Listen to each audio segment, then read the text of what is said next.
Welcome to the Bartow Ford Real Animals Radio Show, your weekly voyage into Florida fishing. Presented by Hubbard's Marina, hosted by Captain Mike Anderson and Captain Dylan Hubbard. Good morning, Tampa Bay. Captain Dylan Hubbard here for the Bartow Ford Real Animals Radio Show. Unfortunately, no Captain Mike this morning, but he's got good reason to be missing. It's his birthday, or at least it was his birthday. So everybody join us this morning and thinking about and wishing Captain Mike a happy birthday. He's enjoying himself with his bride, better half, and not waking up early and doing radio. So you're stuck with me, Captain Dylan Hubbard, here for the Bartow Ford Real Animals Radio Show on News Radio 970 WFLA. And I've got my good friend, Captain Bobby Woodard, in studio this morning from Fly 'em High Charters. And we are going to be talking all things inshore, near shore, and offshore fishing this morning. And we're going to fill you in a little bit about weather. The Gulf of Mexico Fishery Management Council meeting just occurred this past week. We can talk a little bit about that too if you guys would like. And hopefully we're going to hear from you as well. Remember, if you have a fishing question, any comments, fishing reports, whatever you want to bring, give us a shout, 1-800-969-9352 to join the conversation and to ask Bobby a tarpon question or whatever else you might want to bring on to the show this morning. So again, 1-800-969-9352. And when you call, the first voice you'll hear is the man, the myth, the legend himself, John Momola, behind the glass this morning, making us sound pretty. Well, he's behind the camera now in these fancy studios, but he will be the one to get you on the line with us, and we're excited. Beautiful, beautiful week of weather. Beautiful weekend for sure. We're on the backside of that full moon. It is, I guess I should stop saying that. It's straight up last quarter moon phase now. Sure. It's been like a week. It is definitely last quarter moon phase. Water's moving a little slower. We've got kind of a strong El Nino pattern. I wouldn't say kind of. It is very strong. It's been strictly west winds pretty much for the last few days, and seems to be persisting through the weekend. This work week could be a little up and down. They're starting to forecast a little bit more of a south wind coming in, and we'll see how that shapes out. But for the most part, very moderate week of wind and weather, and especially through the weekend into the early work week. Around Wednesday, Thursday, there is a potential for some increasing wind, and that has a lot to do with some of the potential disturbance in the Gulf of Mexico, but it's very early still.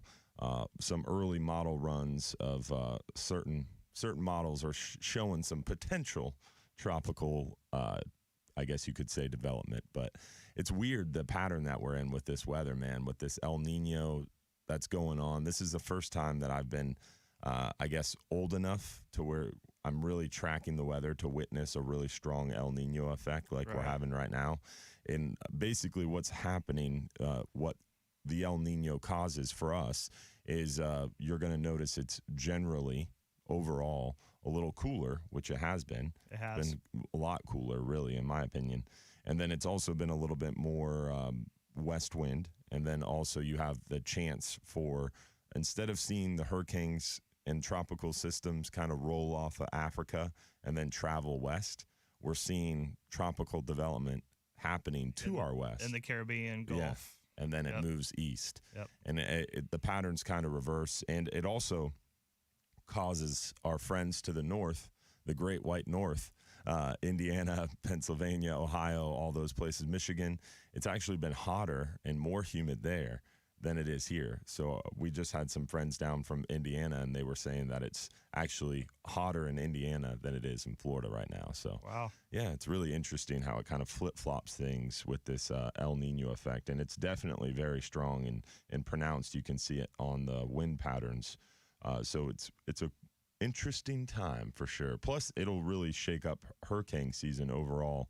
Typically, we see less chances for tropical development, but As you know more than anybody, it really just takes one, right? It just takes one. And on that note, with the development in the Western Gulf Caribbean area here in Florida, if one develops and actually comes this way, we're gonna have a lot less time to prepare for it. A lot less. So just a little PSA, folks need to prepare now because we're in the season and it's coming. Yeah, and that's a great point. I mean, a lot of times, like with Ian, for example, we were tracking that storm for a week and a half, Right. 12 days. Right. I mean, we had a solid amount of notice that it was coming to Florida. Now it shifted south and made landfall ultimately. We didn't have much notice on that landfall area because people get really focused on that center line, right? Instead of looking at the whole cone, because that eye wall can go anywhere in that cone.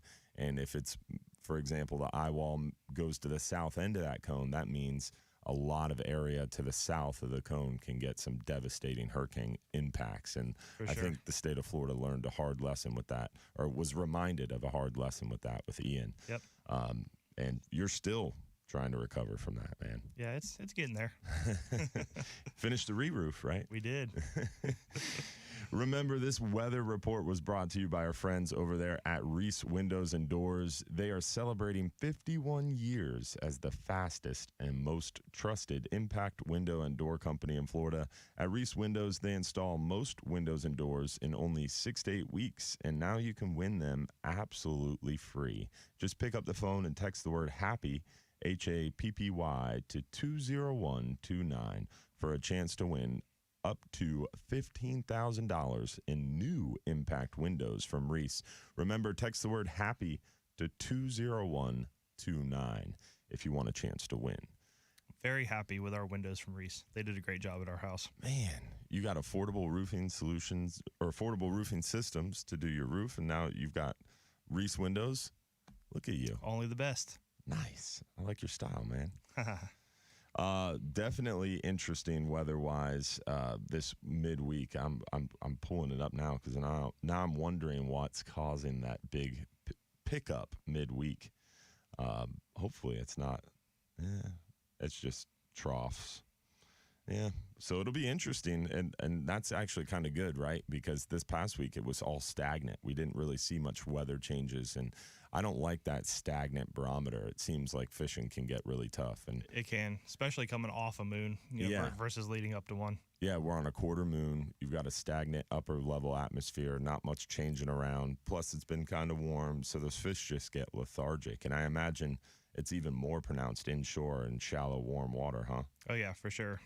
Yeah. How do you guys do offshore with that? Is it typically more like dead bait to kind of get the bite going? Yeah, dead bait. When we get into what I call summertime doldrums, which is just too nice of weather, where you don't have an anchor heading, the wind's like 2 knots, it's less than a foot, 0.01, 2 knots. On your drift. Yeah, you're in the Lake of Mexico instead of the Gulf of Mexico. Right. And it's just flat, calm, and still. And breathless, the fish can get really, really picky and lethargic. And dead bait becomes a big winner, especially slimy, smelly, oily dead bait. Yeah. And then letting the bait soak, dropping down leader size, lighter tackle, and being patient. And then what'll happen a lot is the fish almost kind of sit on the bait. I don't know how to explain any bites. Nothing's really happening. And what happens is people get complacent and they start not paying attention or not actively fishing as much. Right. And then their line starts to move or their lead bounces on the bottom and they lose their shot.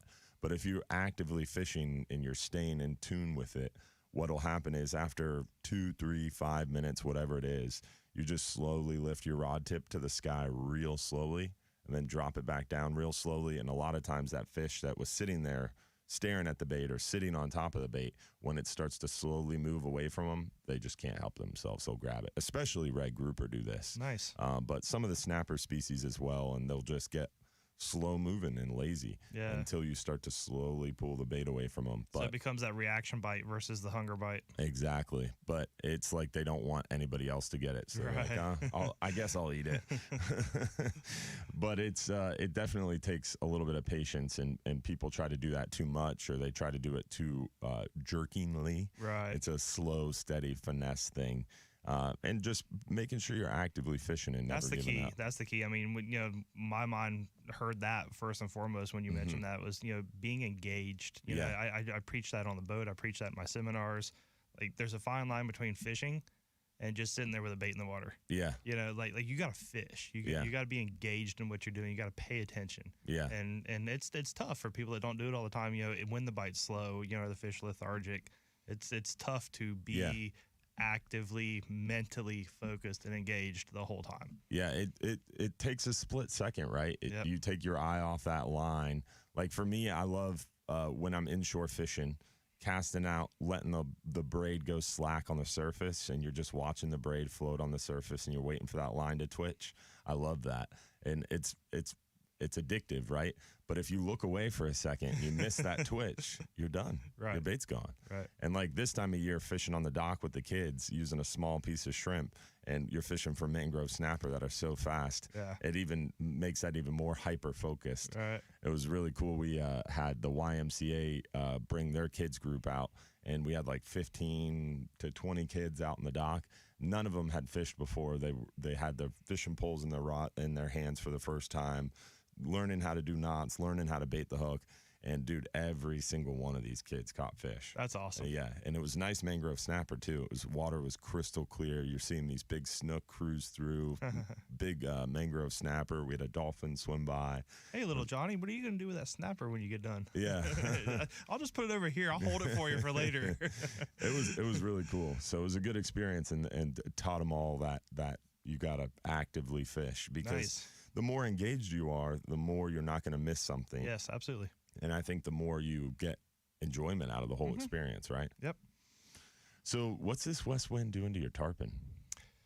It's not the greatest, but See, Mike gets all angry. No, he's like, this west wind, the tarpons, they stick their nose into the wind and they swim off the beach. Yes, they do. They absolutely do. But I mean, what am I going to do to control that and fix it and change it? I mean, so you just adapt and go with it. I mean, it's nothing new. It's been happening, ever since I've been tarpon fishing. So you just kind of drive around, burn some more fuel, look for some fish. You got to just work harder for work them. harder. Yeah, exactly. I got you. Yep.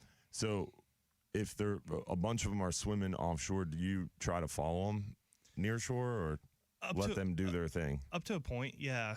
We'll get them, on those afternoon outgoing tides to where they're riding the tides, bucking the wind, and we'll try to get west of them. That's why you see a lot of specific tarpon boats set up with stern mount trolling motors, especially down in my area, down in Boca Grande, Charlotte Harbor area.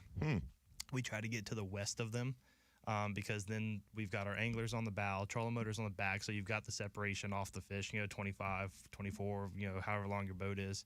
And you can kind of keep, without using the outboard, you can keep bumping west, keep the boat in front of the fish, because they eat with their mouth, not their tail. Yeah.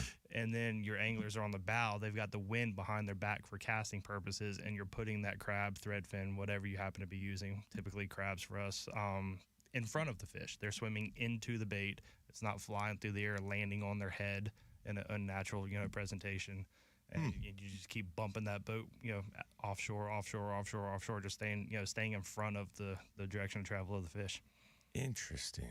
Well, that and more on the other side, guys. We got lots of show this morning. Hopefully we'll hear from you as well. Don't forget, you can join the conversation, 1-800-969-9352. Real Animals Radio will be right back. Tampa Bay, Katie here for Lincoln Lending. Join Frank Cotto for the Business Happy Hour every Sunday morning from 5 to 6 a.m. and check out the greatest rates on a refinance or home equity loan at 813mortgage.com. That's 813mortgage.com. Lithium batteries are lighter, longer lasting, and more powerful than ever. And if you're looking to make a change, check out my friends at Abyss Battery. a Florida-based company that is revolutionizing the lithium battery game. Abyss Battery offers smaller case sizes without sacrificing performance while saving space in your boat. They offer proprietary software and design construction that quite frankly just sets them apart. Power your pursuit. Abyss Battery. Go to abyssbattery.com and see for yourself. I'll only do that offshore tarpon thing or nearshore tarpon thing if I absolutely have to, man, because I hate it. I absolutely hate it. Chasing them offshore. Yeah. Yeah, it seems like that would be a lot more tricky. Yeah.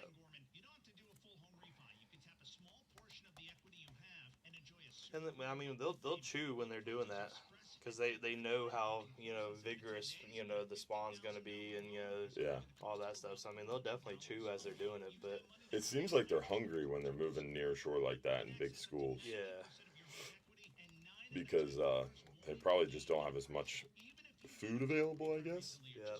And it creates that competition thing too. So like you said, with less food available, and now instead of you're cruising the beach in a school of a dozen fish, and you see a crab, now you're in a school of hundreds of fish, and you see a crab, you're like, well, shoot, I should probably eat that before George does, like. So, George, that fat loser, he's gonna eat everything. Yeah, exactly. That's funny. Good morning, Jackie. Good morning, William, Robert, Nick Miez. What's up, buddy? Big shout out to ABC Transportation dropping off the stone crab dip this morning. Gary Jones, what's up, my man? Jim Demmel.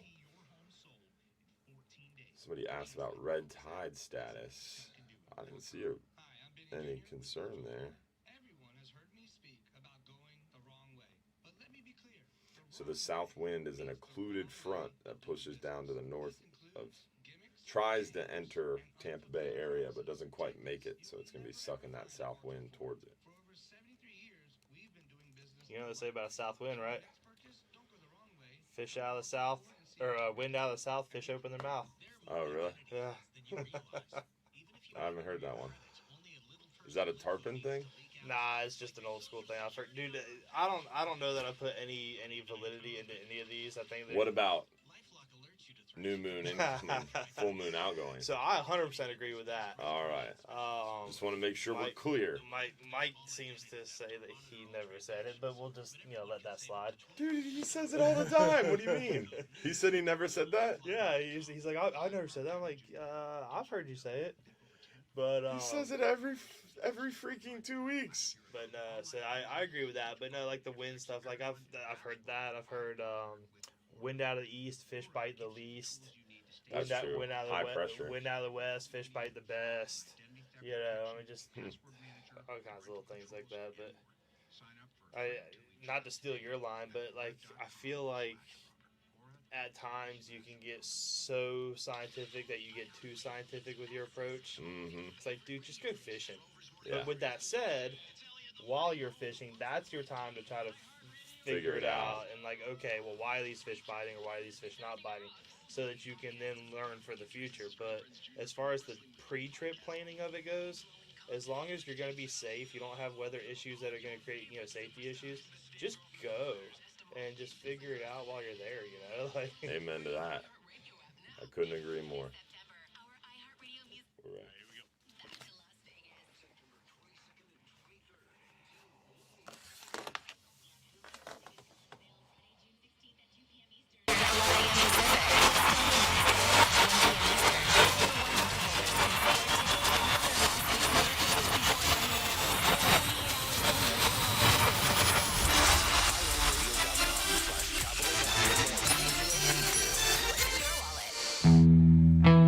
This is the Bartow Ford Wheel Animals Radio Show, presented by Hubbard's Marina. Now your captains, Mike Anderson and Dylan Hubbard. Good morning, Tampa Bay. Captain Dylan Hubbard here for the Bartow Ford Wheel Animals Radio Show on the beautiful iHeartMedia Empire Studios, News Radio 970 WFLA. We've got Captain Bobby Woodard in studio with me this morning. Good morning. And we're talking all things inshore, nearshore, and offshore fishing, and answering your questions and listening to your fishing reports Any comments, questions, fishing reports, stories, whatever, bring them here to 1-800-969-9352 if you want to join the conversation. And so far this morning, we've been talking a little bit about the weather and a little bit about what's going on now. And this past week, we had the Gulf of Mexico Fishery Management Council meeting, which was super interesting. Some disappointing news about amberjack, very disappointing news about amberjack. So they had an emergency rule last year that made amberjack open September 1, and it was open for a short amount of time. That's this year. No, that was last year. I'm starting to get confused myself. It's early. I need more coffee. So this year, amberjack was supposed to open August 1st. And so generally, the season would revert back to the way it was once that emergency rule from last year concluded. So the season this year should have been August, September, and October. And then if there's quota left over, the season would reopen in May of 2024 because the fishing year for amberjack is super confusing. It starts halfway through the year. You don't say. Yeah, exactly. So confusing, I almost messed it up myself. So long story short, I was expecting amberjack to be open in August, and because the fishery is depressed and likely not going to fulfill its quota, I was assuming we were going to see August, September, and October as a 3-month amberjack season this year. With nothing on the back end. With nothing open the rest of 2023 amberjack-wise. But at this recent Gulf Council meeting, they're showing the projections, and they're trying to set a season for the future, 2024 and beyond, and trying to once again get a handle on the declining amberjack stock in the Gulf of Mexico. And they're showing projections. All right, if we open the season this date, this is how long the season's going to be. Well, they showed a projection if the season opens August 1st, that it would be open for about 3 weeks. No way. Yeah. And I was like, wait a minute. If they're projecting it to open August 1st and only be open for 3 weeks, that means probably this year we're only going to have a very short season. And then someone finally asked that question during the council meeting. They're like, hey, if we're talking in the future about opening August 1st and only having a 3-week season, you haven't announced this year's season. If we're opening August 1st, does that mean we're probably going to have a short season? And the regional administrator responded to that saying, well, we haven't announced the season officially yet, but most likely it's going to be very similar to what's in the document. Meaning, this year, 2023, most likely amberjack's going to open August 1st and probably only be open for about 3 weeks. Super frustrating. Are they that depressed? I mean, people ask me that a lot, and what we have to remember, and what is always very eye-opening for me, is that the Gulf of Mexico Fishery Management Council and the Federal Fisheries Management manages Gulf-wide. They have to manage Gulf-wide. So not just Florida offshore waters. Exactly. The entire Texas, Gulf region. Yeah, Right. And off of Louisiana, apparently, and that northern Texas and western Louisiana area, there is apparently some really good amberjack fishing. And the amberjack fishing offshore and super deep water is going really well. So like I'm saying, 300 foot plus, we see some really big jacks, and they're pretty concentrated out there. But I would say overall, the amberjack fishing definitely isn't what it used to be. In the more readily accessible areas. Yeah. I mean, when I was younger, 8, 10, 12, 15 years old, we used to catch them pretty significantly in pretty high numbers and pretty big concentrations. Yeah. And those concentrations and numbers just haven't been what they used to be, and it seemingly only declines. But a lot of that could be tied to other things too in the environment, like the BP oil spill, right? And the fact that we haven't had the big sargassum patches in the Gulf that hang out there, and triggerfish and amberjack and cobia and mahi, they all really recruit to those big sargassum patches. So without that, that could be a potential for why all of those species have been a little negative lately. But definitely interesting stuff. And we got more on the other side. Plus, we got our good friend Ron from Ron's Tackle Box, our freshwater guru, coming up as well. So don't go anywhere. Real Animals Radio will be right back. Lexus deal. It's crazy, man. Yeah. It's definitely really interesting that triggerfish, amberjack, cobia, mahi, a lot of the species that. Thank you, sir. Appreciate it. That recruit to those patches of sargassum are all depressed, and they have been depressed really since like that 2010 oil spill. And I think, in my opinion, it has a lot to do with that, right? And back then, and no one talks about it. No one talks about it. Like, those conversations don't really happen. Like, what? How many millions of gallons of unknown chemicals were sprayed on the surface of the Gulf of Mexico? Hundreds of millions. To make that oil sink, right? Right. And we talk about, like, Piney Point. That was 300 million gallons, which is a lot of frickin' stuff, and it was right in Tampa Bay in our backyard. I'm not discounting it, Right. but how much crude oil was spilled in the Gulf of Mexico in that BP oil spill, and how many chemicals were poured on top of it? Yeah. Just like, we cleaned up a chemical spill with a chemical, and then we because wonder we're why. humans. Yeah. And then we wonder why we're having negative impacts. Right.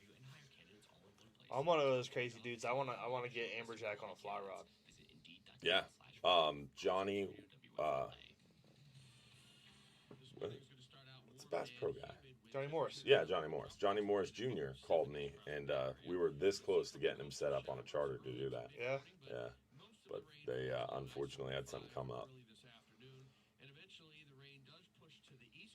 Hey, what's going on with we can talk off air if you want. What seat was it that Ed Walker was up for potentially? Was He's it still up for it. Was it golf council or Yeah. what? He's still up for it. What's going on with that? Do you know? Like, when's the elections or appointments? Is that us? No. I think it is actually. No. No. Sure did sound like it. John's really good about warning us. So they're asking him to turn down the background music. Is that better? Hopefully that's better. Someone said they can't hear us on break. We got to hear a little something because we got to know when we're coming back. With the weather in the background. Jim, can you hear us better now, buddy? Where is your Right here. Yeah, move your headphones away from it. Oh. 'Cause your headphones, yeah. I keep my speaker on one side. Yeah, Gotcha. there you go. That'll be better. You got to be able to hear us better now, Jim. My bad, Jim. It's Bobby's first time. Harold DeVoe, what's up, man? Nick Nieves, what's going on, man? I will enjoy that stone crab dip. He also said it was nice meeting you, Bobby. Yes, you as well, Nick. Good morning, William Keene, Robert Riggs. Yeah, it's Mike's birthday today. He's turning 25 again, guys.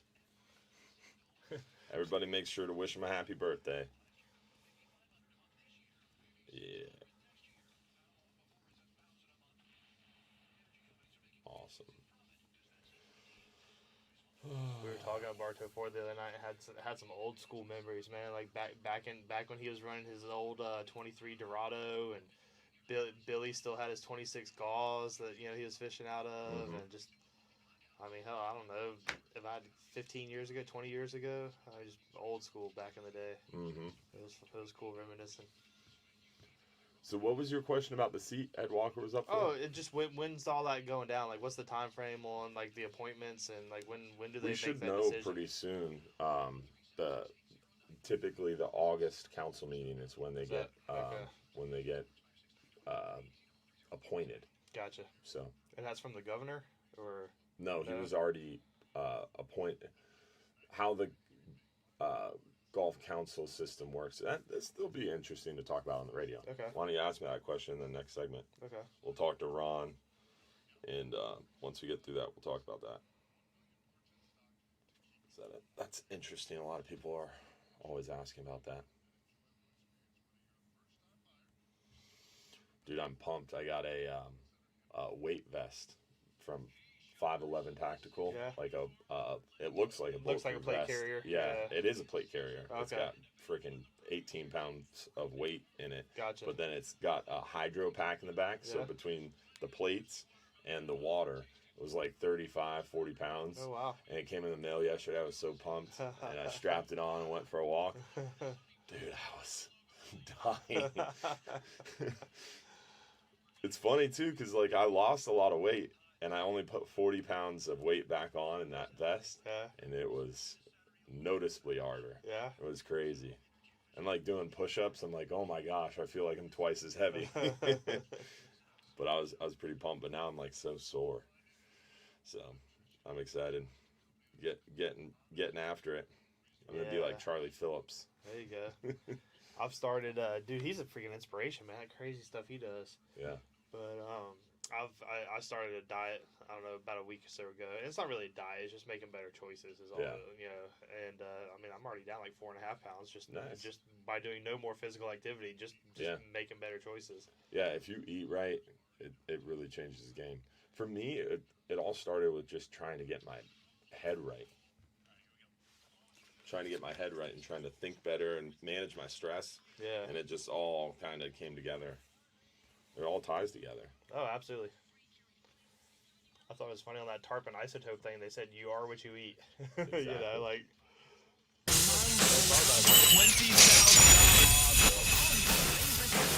This is Dave Grohl from the Foo Fighters. Free iHeartRadio app now. This is the Bartow Ford Real Animals Radio Show, presented by Hubbard's Marina. Now your captains, Mike Anderson and Dylan Hubbard. Good morning, y'all. Captain Dylan Hubbard here from Hubbard's Marina for the Bartow Ford Real Animals Radio Show on News Radio 970. And we are here with our good friend, Captain Bobby Woodard, in studio this morning from Fly 'em High Charters, talking fishing and answering your questions. Hopefully, we'll hear from you. Remember, if you've got a question, a fishing report, a story, if you just want to say hi to Bobby, you can give us a call, 1-800-969-9352. We also want to give a shout out to our friends over there at Affordable Roofing. Whether you need a shingle, metal, tile, or flat roof, our friends at Affordable Roofing Systems are your safest choice for repairs or replacements. With over 3 decades of roofing experience, let Affordable Roofing Systems guide you through this important process. They are defined by integrity, respect, and honesty, and they have a personalized and professional approach to doing business. Call 888-397-ROOF for your free estimate today, or visit them online at affordableroofingflorida.com. With that, we've got our good friend and freshwater guru, the man, the myth, the legend, Ron from Ron's Tackle Box. What's going on, my man? How are you this morning? Good morning, Ron. Well, doing great. You guys are sounding good this morning, and I'll tell you what, fishing is on out here. Nice. Polk County is thriving. Of course, I always say that because I mean that. And I'll tell you what, panfish, all kinds. There's about 12 varieties of panfish out here that's native to Florida, and about 8 different species of catfish. Wow. And they're all thriving right now. We've been having a lot of afternoon rain, which moves the water around, gets oxygen in the water. It really produces the fish. And right now it's on time. So we're doing good in the afternoons with the rains. Fishing's good all day long, pretty hot, but still good. Big bluegills, shellcracker, bass fishing still strong. 554 lakes out here to choose from, so there's plenty of fishing. And if you need crickets, Ron's got you covered. Yeah, got him. And I'll tell you what, a man was just in here a little while ago, and he says he was bluegill fishing last week on one of the local lakes, and with crickets and catching catfish galore on crickets. Interesting. He said he wouldn't even hit a live worm, just crickets. Is that weird? So you don't. Yeah, you never know. It's not very normal, but I mean, I suppose it would happen. All right. So what? Yeah. I thought a catfish was a bottom feeder. Are you putting crickets under Yeah. weights? They're putting them on under a bobber about 30 inches. I got you. Because I kind of coming up. They must be spawning and they're thriving, so that's what happens. Yeah, excuse my get ignorance. It today and maybe not tomorrow. Excuse my ignorance, but I envision like if you were fishing with a cricket, you're casting that out like along the shoreline and letting that thing kind of cruise on the surface, right? That's the best for the bluegills, yes. All right. Well, I'm glad you I think assumed about the right. fish, what they bite on in the wild is just small bugs, insects, Yeah. and that's what happens. They're top water. A catfish on the top water. That is interesting, I guess. Yeah. Huh, cool. Wonderful. What's the big bass this week, Ron? About 4 pounds. Ooh. Nothing that real exciting, but plenty of them. Quantity Plenty is of what them. we're going for. Okay. Yes. And that's a good eating size fish. 3 to 4 pound size is real good.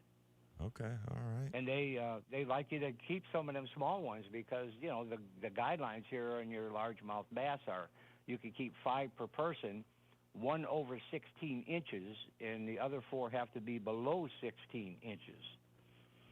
You can have 1 4 inches and keep it. All right. And the reason for that is the lakes are loaded with them, and there's not enough food to help them grow. So they want to thin out the small ones so that other fish can grow.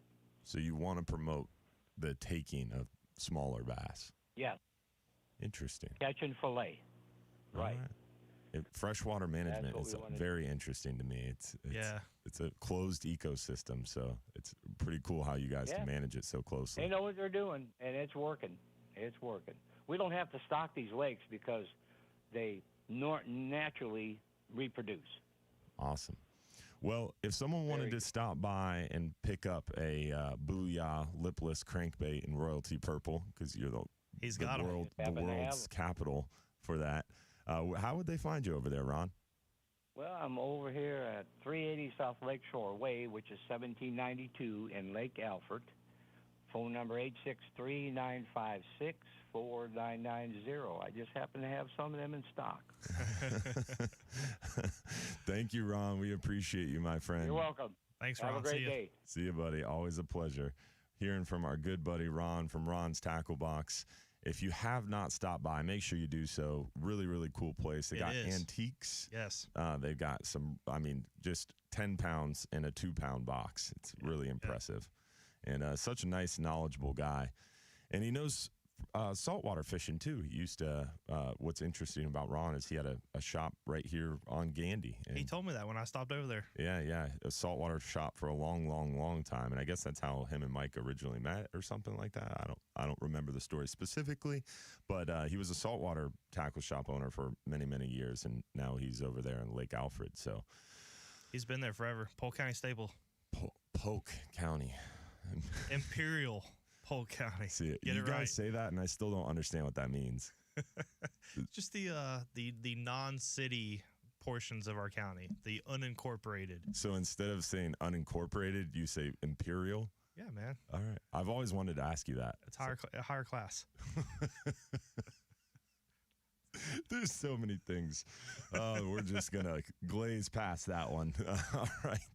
So Bobby had a good question on break that I wanted to hold off on and talk about on the radio was one of our friends, Captain Ed Walker, is up for a appointment to the Gulf of Mexico Fishery Management Council. And Bobby was asking about kind of how that works and the timeline and such.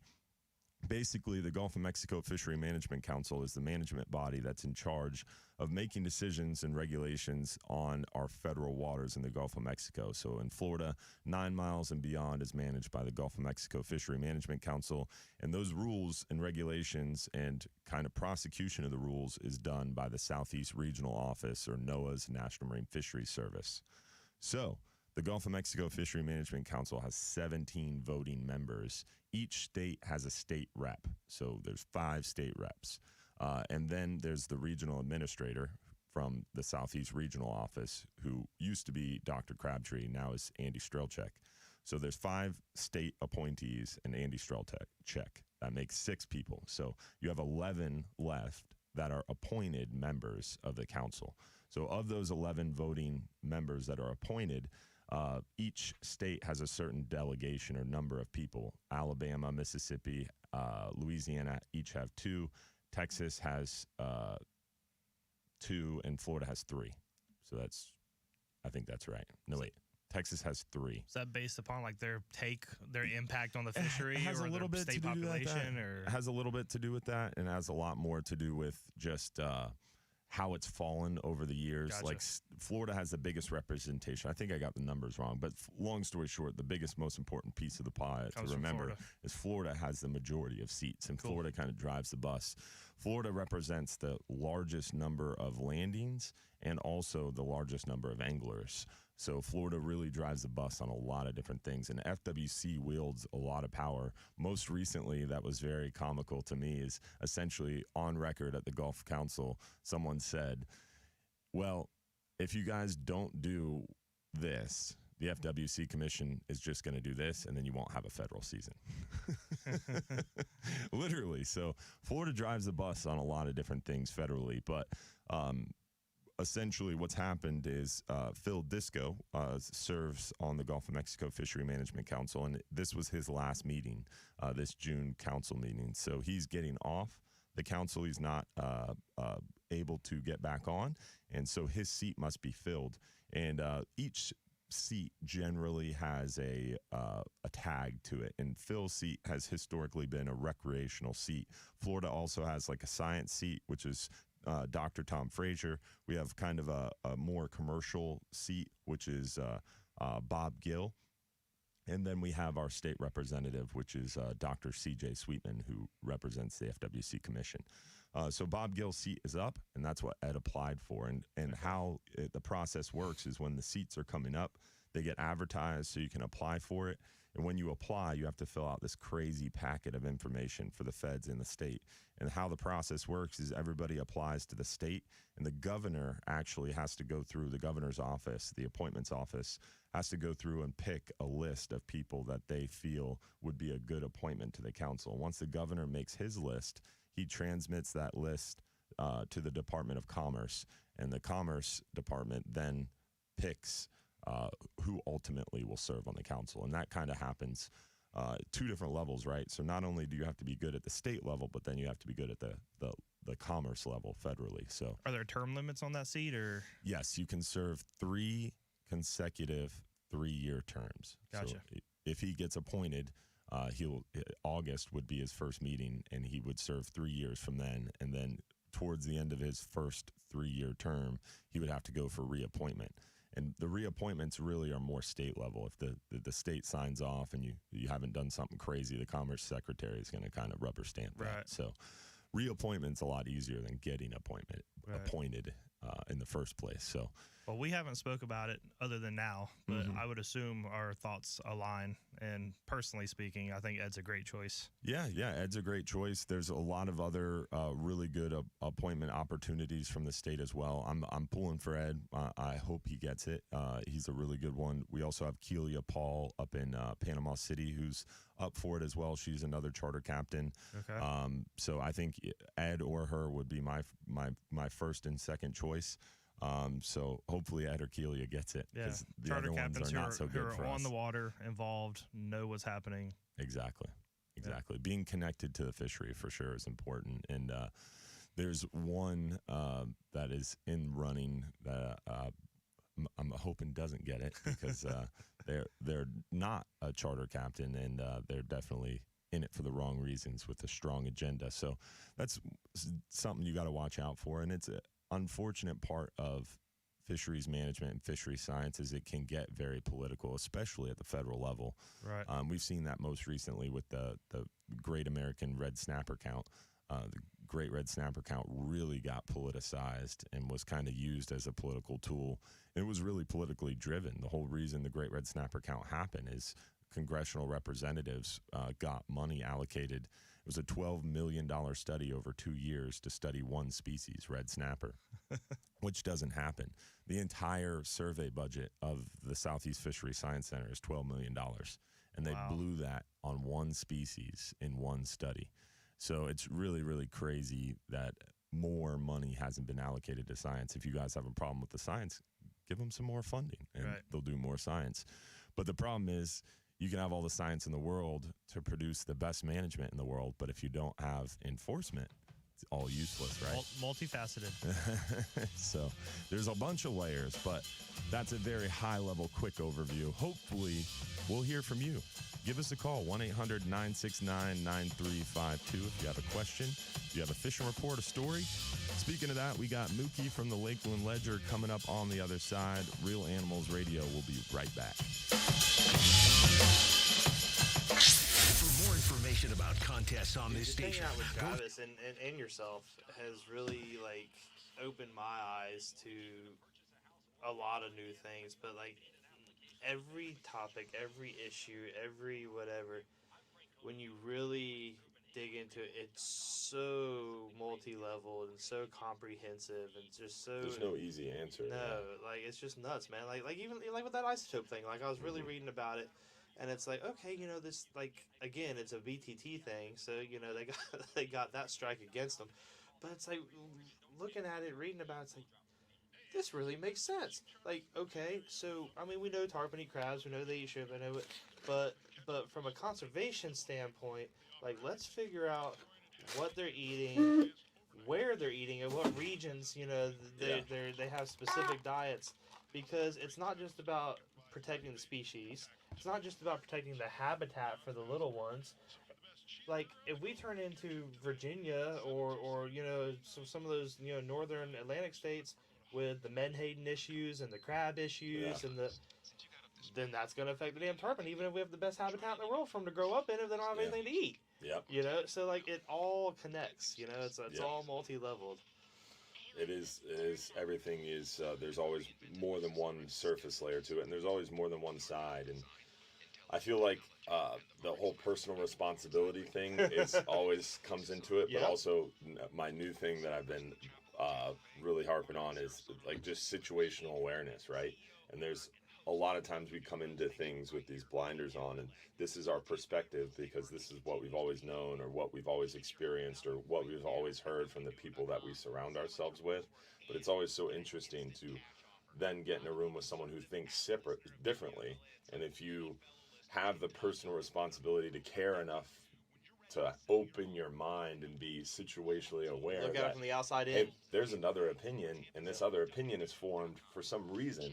It's not like they're just. I don't have to agree with it, but I should at least listen to it. Yeah, and sometimes you take little bits and pieces. Like this recent Gulf Council meeting, a big focus or a big discussion is about the IFQ fishery and the commercial fishery and how it needs to be changed. And this person is saying, burn it down. This person is saying it works well. And hearing all these different arguments, I'm just sitting there thinking, like, I feel like there's a really down the middle path that you could compromise and get this done. But I mean, they've been talking about Amendment 36, which is they've broken Amendment 36 up into A, B, and C, and they've been talking about 36C for 10 years that I've been a part of the process, and they started this back in 2009. Wow. I mean, they've been talking about the same shit for almost 25 years. Yeah. It's crazy. Yeah. It's crazy. So what, is it true that you mentioned IFQs and stuff? Is it true that there's like 2 or 3 families that control like 80% of the red snapper quota or something? No. That's not true? No. Like they're like like Texas families or something? It's pretty dominant. 2 boats. The big comment that kept coming out at this recent council meeting is 2 boats landed 26% of the quota. One guy in Texas has a large majority of control over red snapper in the Gulf. Yeah. But that's because he prosecuted his business right. It's hard to say like it's wrong or anything because when they started the whole process, he leveraged his whole business. He sold, like, people remortgaged their homes, sold their trucks, to buy quota. To buy quota, and they bought. And every penny they made, they reinvested it. Right. And now they have this big empire, and people are like, take it from them. It's crazy. Now your captains, Mike Anderson and Dylan Hubbard. We're back. Real Animals Radio. Captain Dylan Hubbard in studio this morning with my good friend, Captain Bobby Woodard from Climb High Charters, talking fishing, and all things Tampa Bay, inshore, nearshore, and off. Hopefully hopefully we'll hear from you as well. Remember, give us a shout, 1-800-969-9352. Speaking of callers, we got our good friend Mookie from the Lakeland Ledger. What's going on, my brother? How are you? Hey, guys. How you doing, man? Good. Mookie, what's up, buddy? Walking around. Yeah, I'm just walking around Lake Morton right now, doing my morning walk I do every day. And I wish I was fishing, but you can't fish this lake. Throw a cast net there. That's only a suggestion, those no fishing signs. That's what Mahoney told me. No, you'll get a ticket at this one pretty quick, man, because where they got all the swans. It's a signature Lakeland swans down here, so they don't allow any fishing at all. You just got to be fast. Anyway, I saw Ron was talking about big fish this week down in Frostproof, man. They had a couple of 8-9 pounders down there at Lake Clinch this week on live shiners. My buddy Jim Childress, who's a guide and runs the bait shop down there in Frostproof, man. He's been really whacking them down there with his clients. Nice. That's a big bass. Yeah, an 8-9 pound bass. That's a trophy for sure. Yeah, not just one. He had about a half a dozen of them that size this past week. Yeah. Whoa. Big fish. That's awesome, man. Yeah. Yeah, and another thing about Ron, when I first transferred from the Gainesville Sun to the Ledger back in 1988, I used to go out to the Gandy and fish the catwalk all the time with a buddy of mine. And Ron owned the bait shop out there, on Gandy Boulevard. And I see him all the time. That's when I first met Ron. That was 35 years ago or so now, right? Yeah, a long time. Yeah. Wow. That's how long I've known Ron. And then he bought the bait shop thing out here in Lake Alfred, opened that up many years ago. And I'm actually the one who hooked Mikey in. Yeah, I'm actually the one who hooked Mikey up with Ron. Yeah, so I remember there was a story. Yeah. There it is. Yeah, you can blame me for that one. Listening to Ron every Saturday. That's awesome. Hey, Bobby, it's good to see you. It's good to see you the other day, man, down at Bartow Ford. Yeah, man, that was a good time.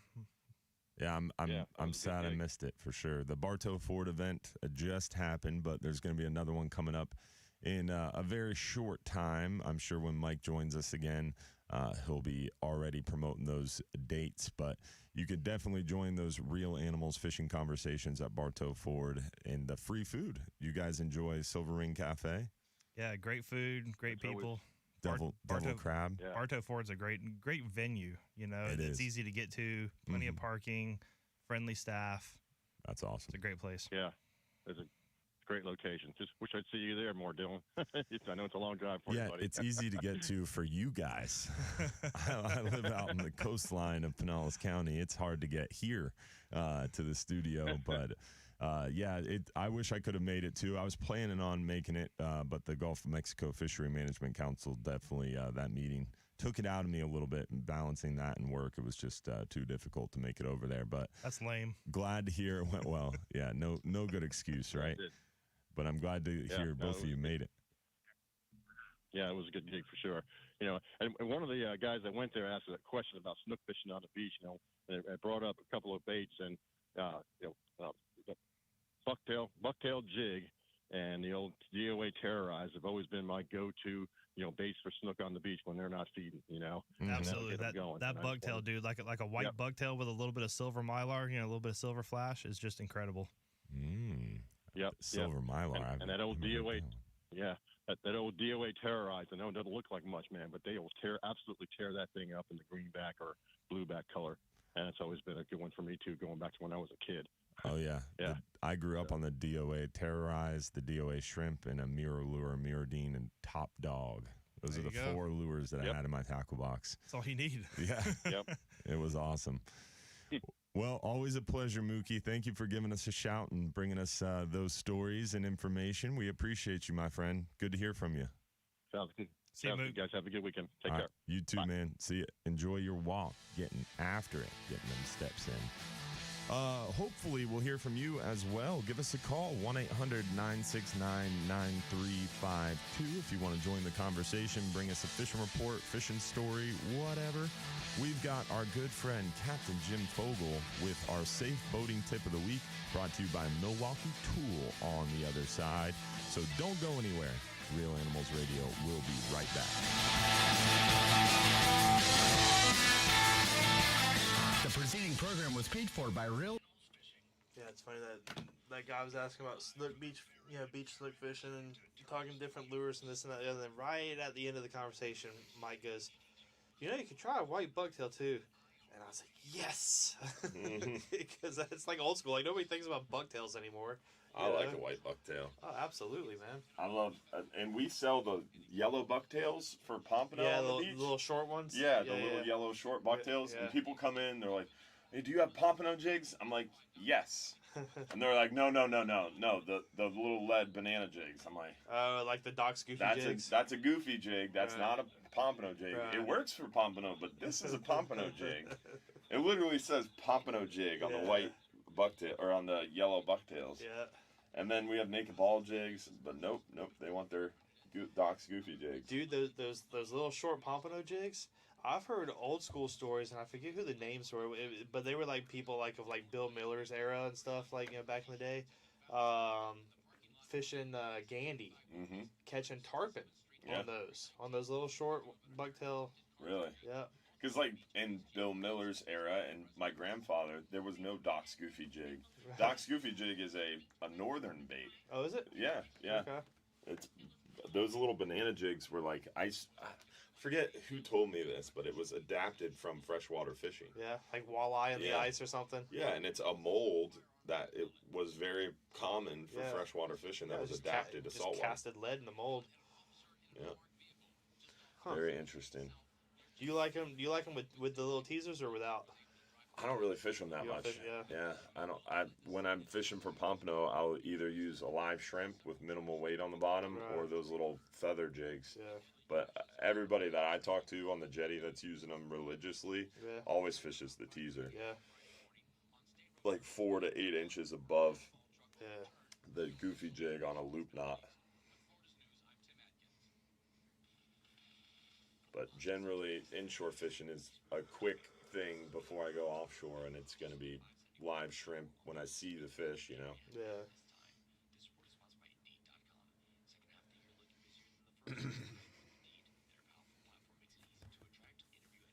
You been doing any snook fishing around the docks? I caught a few 2 weeks ago. Yeah. I haven't been recently. Red snapper season started, so it's so chaotic. Yeah. I show up at, even if I get there at 4:30, there's already people there. It's impossible to carve out a minute. But once we get 2 or 3 weeks into a season, people tend to calm down. The craziness subsides, and I can get some snook fishing in. And this time of year is actually really good because the Florida's gone. So when we open up at like 5:30, one of the slips is open. So the snook are just cruising in that open slip, and you have a lot more room. But you're racing the clock because the boat's coming in. But when it's funny, when the boat backs in, the Florida backs in, it stays on the slip that's on the east side of the dock, but further south. So it's in the deepest water. Okay. And it's a wider slip because the Florida's so wide.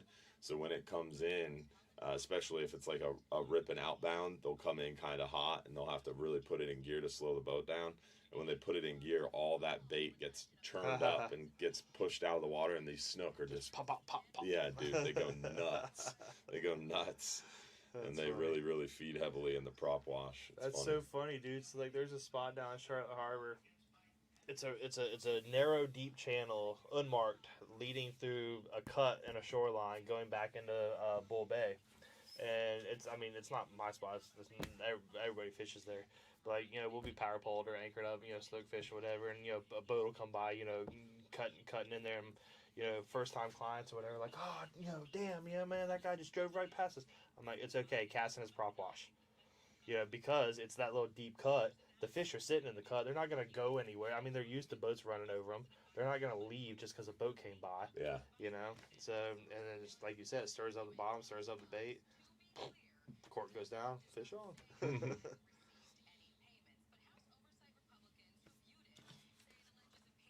Oh, he must be talking on the phone to somebody.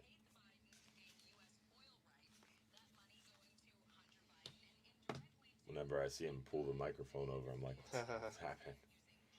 He's about to say something. Oh, you can see him over there? Mm-hmm. That's cool. Yeah, because like at the old studio, you had the glass, so you could kind of see him. But it was hard to see him through the glass. You couldn't really see him. Dark and... Yeah. Whereas this studio, they don't have the glass, but I'm looking at a screen of his face, looking at his screen of me, Of your my face. Yeah, that's So cool. they just look at each other on the computer.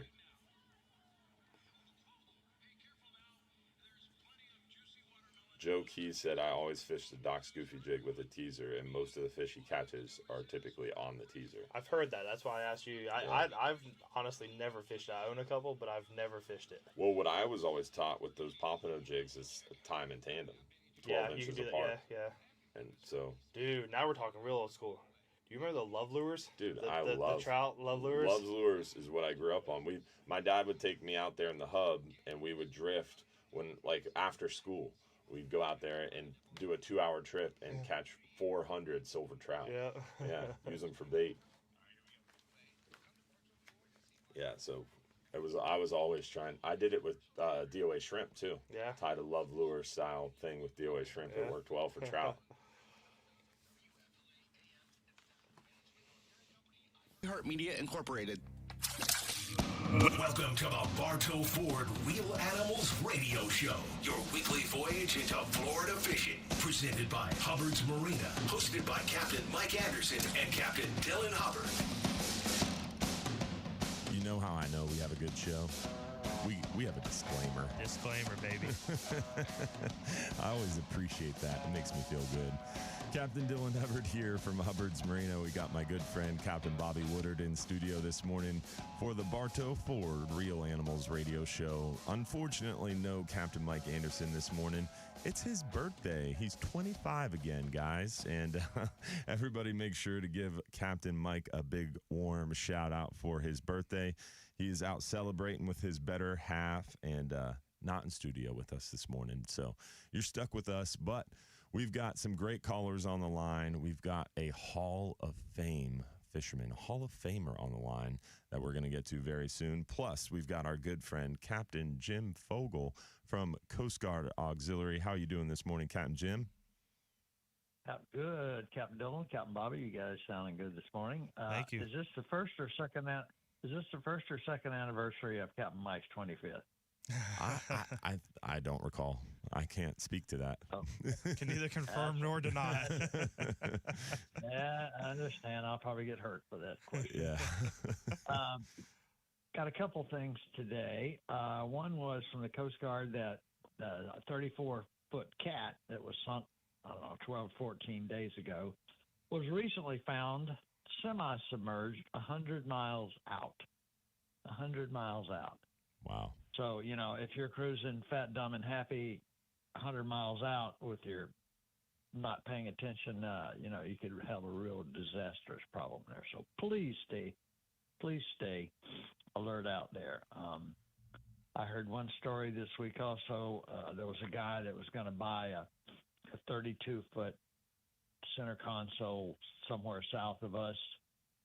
And his question to one of my buddies was, how much gas do you think it would take to run from where he's buying the boat to the dry Tortugas? Now, here's a boat the guy's only driven like maybe 30 minutes in a sea trial, and he's going to run Send it. the dry Tortugas. Oh, God, my I hope gosh. I will be reading about it. Oh, yeah. I know there's so much involved. I mean, there's just so many things wrong with that. So I'm sure none of our listeners are that way. The rule of thirds is very important.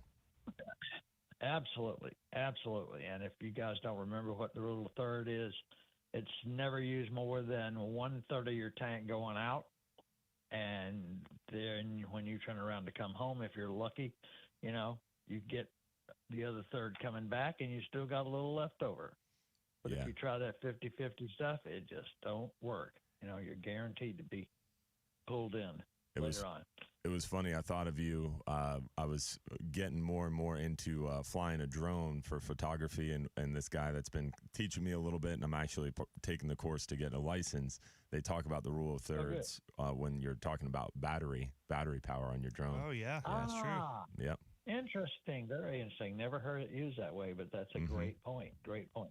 Yep. Other thing I was going to mention was, something like 2 out of 5 boaters are now paddlers. Mm-hmm. And, there's more and more and more out there on the water, and their accident rate has gone up. and their fatality rate has gone up. They've got to remember that they are boats. Just cause, you could be on a tabletop with a paddle, and it's considered a boat. It's used for transportation on the water. It's a boat. So you got to follow the rules. You got to have that life jacket. And just because you can see the land doesn't mean, you won't drown or hit your head or get hurt and not be able to get back. So paddle in groups, paddle with bright clothes on, bright paddle. Yes. That's the first thing a boater sees when they're approaching a paddler. And they don't even know what it is, but they'll see the reflection of the water and the sun off of a paddle if it is a bright colored paddle. So please do that. Yep. Also, if you're a paddler and you're going to be more than 10 feet off the shoreline, you really ought to have a waterproof marine radio. They're very lightweight. They fit in a little bag, and you can tie it into your other goodies on your paddleboard or your kayak. It might save your life sometime and certainly keep you out of trouble. We've had some paddlers that went out without a float plan and no way of calling or getting help, and ended up spending the night on a marker. Wow. And pretty banged up, pretty cut out by the time they were found. So you need to really be careful. Just because you're on a paddlecraft doesn't mean you cannot get in trouble. Yeah. Excuse me. I was talking to a paddler recently, and he fishes around Johns Pass a lot in his paddle craft. He's very experienced, but one cool thing I was talking to him, or I noticed on his paddleboard, is he has a waterproof, like Pelican style case, but a small one, and it's actually it's leashed to his boat. And then bungee corded it as well. So if he was to flip over and lose everything and, like, say, drift out of Johns Pass, that waterproof floating case is tethered to his board, and he's able to open that up, and it has a marine radio. So, nice. Yeah, really, really smart idea. Yeah. And also make sure there's a leash connected to not only you, but the paddle. If you're on a paddleboard, you probably want to have it on your ankle, but if you're on a kayak, you want it leashed somewhere to that kayak. I caught a big redfish one time when I first started paddling around, and he pulled me under a dock and beat me to death, but I wasn't going to give up on him, but I lost a paddle in the fight. And luckily I was close to shore, so I could walk home, but you don't want to lose that paddle. That's not a good thing. Yeah. All right, guys. Thanks a lot for the time, Dylan. Good job, as usual, for the Coast Guard Auxiliary in St. Pete. Jim Fogel, be safe out there. See you, brother. Thanks, Thank you very much. Always a pleasure talking to our good friend, Captain Jim Fogel. Remember, that safe boating tip of the week was brought to you by our good friends at Milwaukee Tool. Go to MilwaukeeTool.com to see why all their great products are the easy choice for the Real Animals fishing team. That whole boat thing is serious. We were out there in the middle grounds. We found a boat that was 97 miles from where it turned over. We ran across a semi-submerged boat, and luckily we're going slow. It was daytime. We saw it. But, I mean, if it was nighttime and you're going fast, that would have been a Widowmaker for sure. Oh, absolutely. And it was 97 miles from where it overturned. And partially submerged, right? Yeah. So and the mostly submerged, partially floating. Yeah. So just a little bit sticking up. Not easy to see. And Jim was just talking about another totally different boat one, right? That traveled 100 miles. So right. it's common out there. There's not only boats, but other things floating too you got to pay attention to. But all things to keep an eye out. And speaking of things to keep an eye on, we've got the Hall of Famer, the only Hall of Fame angler that I am aware of ever. It's the myth, Lisa Fitzgerald. How are you this morning, Lisa? Thank you, Dylan. It is the Florida Sports Hall of Fame, so it's pretty cool. Thank you. And, I too am a paddler, both paddleboard and kayak. And so often I see people on their paddleboards without their flotation devices, their safety equipment. And it is law that you have a life jacket when you are on a paddleboard or any paddle device craft. So please remember that and be safe. Star is underway, the 6a-8a Florida Star competition, and I can't encourage people enough to get registered if you are doing any fishing this summer. Already we've had 4 tagged redfish recaptured in the competition, 2 of them right in this area, Pinellas County and Sarasota County. All 4 of them have been released to be recaptured. So I would tell people, please get registered. It's kind of like fishing insurance. So you can go to our you go to our website, get yourself registered. It's only $80, but when you catch one of those fish and you find out that you couldn't win a contender, a pathfinder, a deck cat, a Carolina skiff, or a package from Sea-Doo and Can-Am, you're really, really going to be suffering. And what I will send you, though, is a T-shirt, and at least that's a consolation prize. And Captain Lisa, correct me if I'm wrong, but that $80 includes a CCA membership as well, correct? Yeah, it's only $40 if you're a member.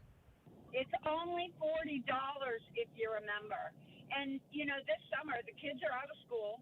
If you're looking for something for the kids to do and, you know, get them out of organized sports, get them off their laptops, we have the Realtree Fishing Youth Scholarship Division, and we award $100,000 in college scholarships.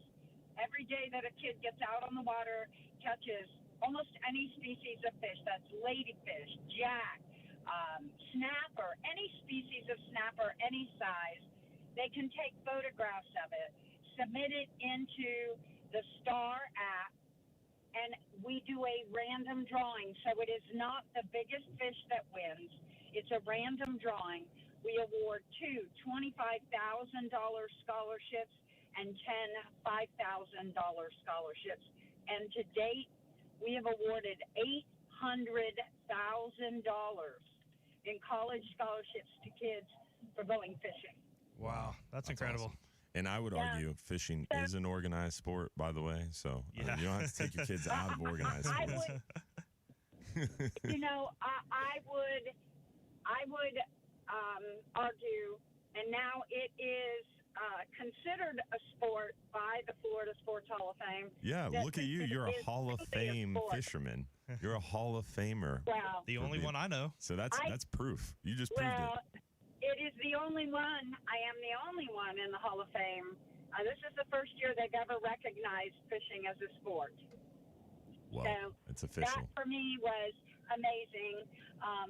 You know, but what I can say is that fishing does more. You know, Trace Atkins, I believe it was Trace Atkins, has the song that says she thinks we're just fishing. And it is way more than just fishing. Yep. Businesses can tell you a fishing trip can secure so many great relationships, but for families and friends, and I can attest to this, I just fished in Louisiana in another tournament, and fishing with a bunch of different ladies from all over the world, and you develop these wonderful relationships because you are spending time on the boat with someone and getting to know them.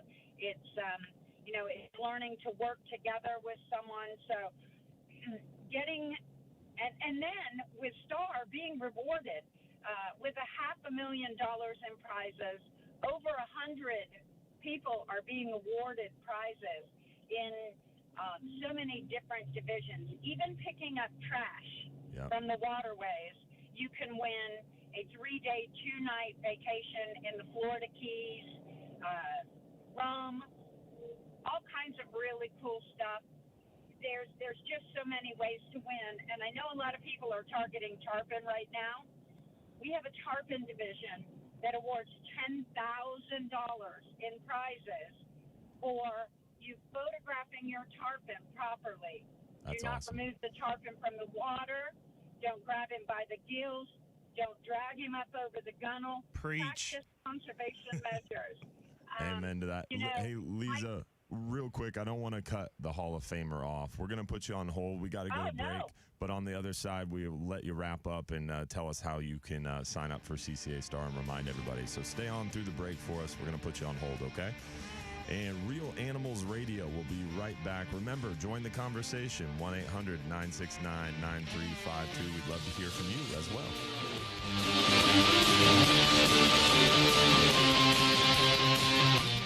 Lighter, longer lasting, and more powerful than ever. And if you're looking to make a change, check out my friends. On hold, but apparently I do. Well, I guess we'll find out. Yeah, I don't know if I know how to pick them up from hold, but I hit a button that said hold. Can't cut off the Hall of Famer. No, the one and only. Mm-hmm. Absolutely not. Lisa's awesome. I met her. Hell, I don't even know, but it was a while back when Florida Sportsman was still doing their like boat shows and symposiums and whatnot. Yeah. Down at the Fort Myers one, I was. They asked me to come down and speak, and so I did a series of seminars down there and was hanging out actually in the FGA booth with Charlie and Matt. And she stopped by, and that's the first time I got to meet her. She's an awesome lady. Yep. I love that Florida Sportsman Fort Myers show at Lee County Civic Center. Yeah. Because the Hog Bodies barbecue right up the road. Sweet baby Jesus. Yeah, when you leave Lee County Civic Center and take a right to head to the interstate, it's like 3/4 of a mile on the left. Really? Dude, killer barbecue, awesome wings. Man, I spoke at that show like 3 or 4 years in a row. Never knew about that place. Dude, everybody goes there. Like when the vendors close their booths, it's like a race because that place gets a line out the door. Huh. You order a beer, and I swear it's like a half gallon. The mug weighs like 20 pounds. It's crazy.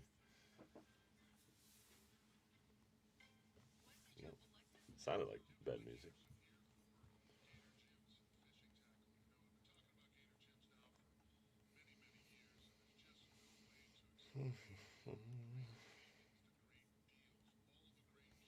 Yeah, it's funny. Jim said that there's more accidents from paddle crafts now and stuff, but it's like the pelican thing, right?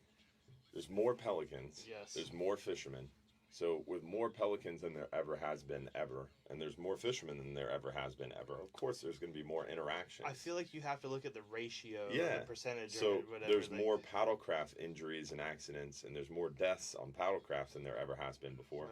Because there's a million freaking paddlers now. I mean, and I feel like that approach should be taken with everything, like crime rates. Okay, well, so is crime up, or for us in Imperial Polk County, we got Grady Judd's, crime's down.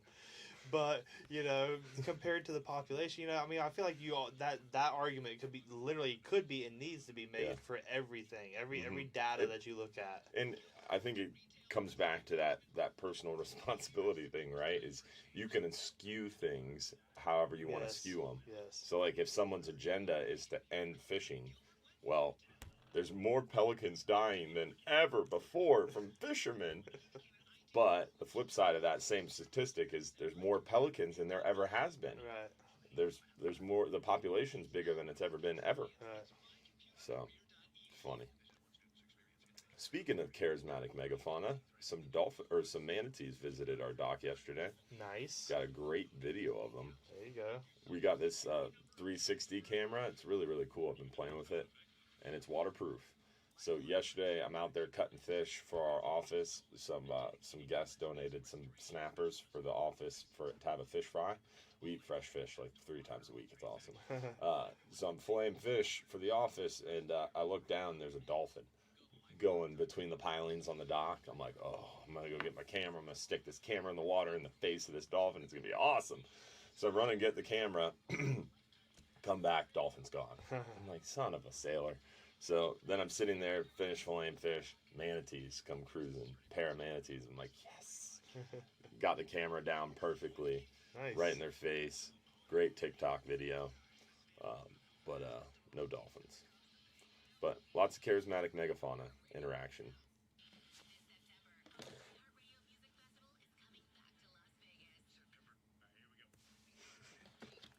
I like him. Yeah, it's nice, right? You don't have to think about it. You can kind of shut your brain off.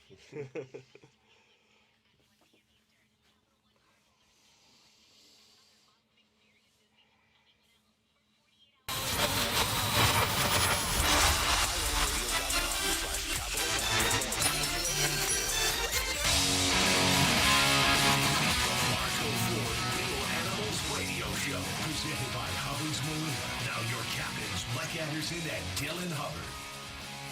Sorry to disappoint. Only got Captain Dylan Hubbard in studio this morning for the Bartow Ford Real Animals radio show on News Radio 970 WFLA and the beautiful iHeartMedia Empire Studios. We've got our good friend Captain Bobby Woodard in studio with us this morning. Good morning. Talking fishing and answering your questions and hopefully hearing from you as well. Remember to give us a call. Give us a shout, 1-800-969-9352. Speaking of callers, we've got the great Hall of Fame angler, Lisa Fitzgerald, on the line this morning. And she was talking about the tarpon group, or I guess segment of the CCA Star Tournament, and all the great ways that you can enter the tarpon aspect of the CCA Star. And want to let you wrap that up, Lisa. What were you saying? Yeah, I just want people to know, so many times you look for a tarpon tournament or you're out there and you're catching tarpon. This is a summer-long tarpon tournament. Size doesn't matter on that. Just even a leader release, as long as I can tell that it is a tarpon and you have a picture with our measuring device in the photo, as long as I can see that you have that tarpon under control, that's considered a caught fish. So often I see pictures of people with their tarpon drug up over the gunnels, their hands up in the gills, so many different ways. I always ask, fight them fast, release them in good condition. Those big fish are hundreds of years old or at least 100 years old. We want to keep these fish around. They're iconic. So we created the division that requires very little handling. And, it's an easy way to win $10,000 in prizes. I don't know very many tarpon competitions that provide you that kind of payout for not the biggest tarpon. We just do a random drawing of all of the entries in that particular division. But there's just so many ways to win. If you catch a non-tagged redfish, trout, snook, you can do kingfish, grouper, dolphin. All of those fish give you the opportunity to win first through sixth. And again, it's not the biggest fish. It's a random drawing. So every caliber of angler has a chance to win in this competition. So get registered. You can go to our website, CCAFLSTAR.com. Get registered over the website or give us a call at 844-387-7827, and we will register you right over the phone. It's inexpensive and a fun way to make your summer fishing more rewarding. Amen to that. Well, we appreciate you filling us all in and bringing your Hall of Fame aspect to our show this morning. Thank you so much, Lisa. Well, now, Dylan, will I see you this morning or later today at the youth clinic over at Picnic Island? I wouldn't miss it.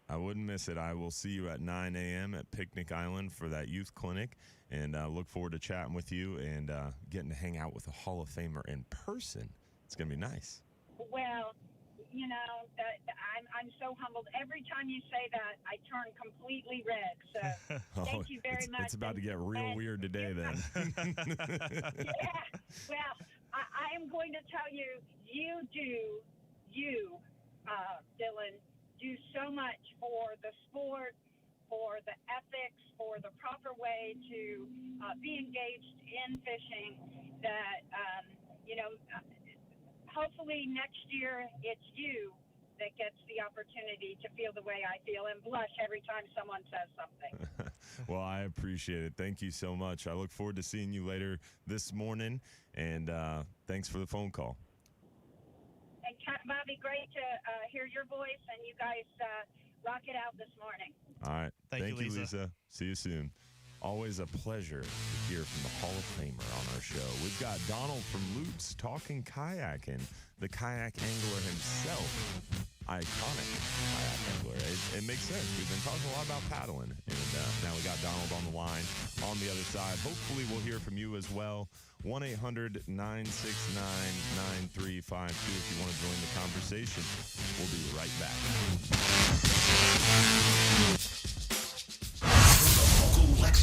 Weather's WFLA News Desk. Traffic and weather, top and bottom of every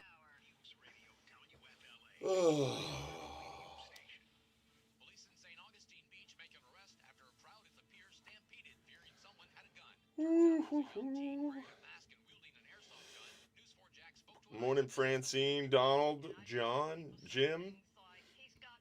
Morning, Rich. What's up, Jason? Jason said, happy birthday, Capt Mike. Countdown to retirement is on. I don't think Capt Mike's going to retire anytime soon. I think you'll have to drag him out of here. Tim McCardle, that's awesome, man. You've been to Hog Bodies down there by the Lee County Civic Center in Fort Myers. That place is killer.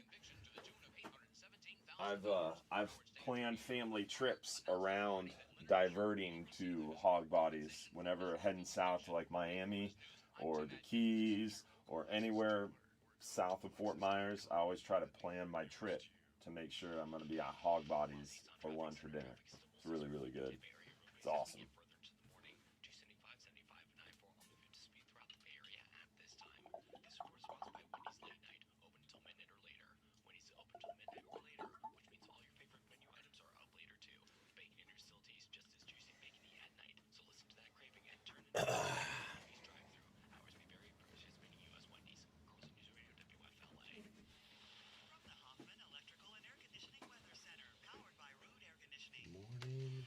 Good morning, Chris Hargis. Thanks for tuning in, my friend.